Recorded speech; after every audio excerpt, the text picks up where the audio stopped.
So, ayan, may nag-comment, ang fresh nyo naman po, parang hindi nanganak. So, ayan nga, wala naman akong pupuntahan, pero alam niyo yun, parang gusto kong mag-ayos ngayon, kasi parang ang boring dito sa bahay. O, malay mo, bakla ako makapag-mall. So, ayan, ito yung gamit ko sa face ko. Ayan, ang fresh daw, parang di nanganak. So, ito lang, kahit di ka na mag-makeup, guys, tinan nyo ha, at first akala nyo hindi ko siya ka-shade, diba? Parang ang dark niya. Pero tinan nyo, ganito lang siya kabilis i-blend.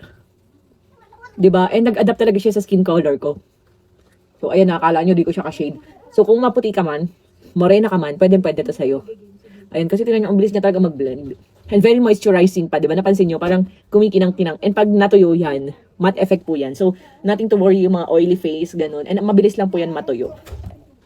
And ang kagandahan pala dito guys, meron na siyang whitening effect, anti-aging effect. Meron siyang skincare effect. Ayun, hindi lang siya basta tinted sunscreen. Para ka nang nag-skincare. So, pwede siya sa mga bagets, buntis at lactating, SPF 70. Pero nung pina-SPF test ko, 76 pa ang lumabas. Imagine mo yung protection na kayang ibigay sa inyo ng Rosmar Kagaya Premium Tinted Sunscreen. Yes, grabe. Lightweight lang to, kaya para kang walang pinahid sa face mo. And look at the foundation, concealer effect. Ayan, tingnan nyo guys. Naka-hide niya talaga. Yes, yung mga eye bags nyo, dark circles, mga dark spots. Ayan, kayang-kayang i-hide yan.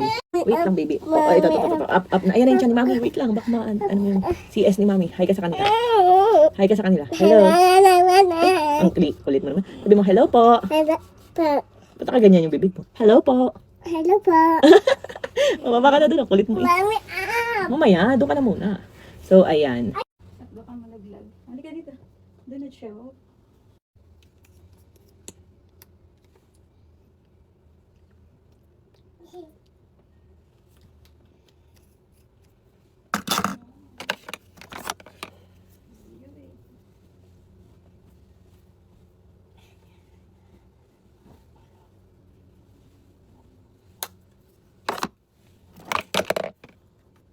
big triangle. Big, small, small triangle. Big triangle. So, as you can see guys, ang ginamit ko as base, concealer or foundation, yung Rosmar Premium Tinted Sunscreen natin. And tingnan nyo, parang pak na pak ang makeup na natin, di ba? Ayan. So, ayan, check out nyo na. So, ayan lang, para fresh. Kasi, di naman maganda yung parang sobrang kapal ng makeup, parang hindi na makilala, di ba? So, ito, halos parang bare face lang. Very natural. So, ayan, check out nyo na agad. Ayan.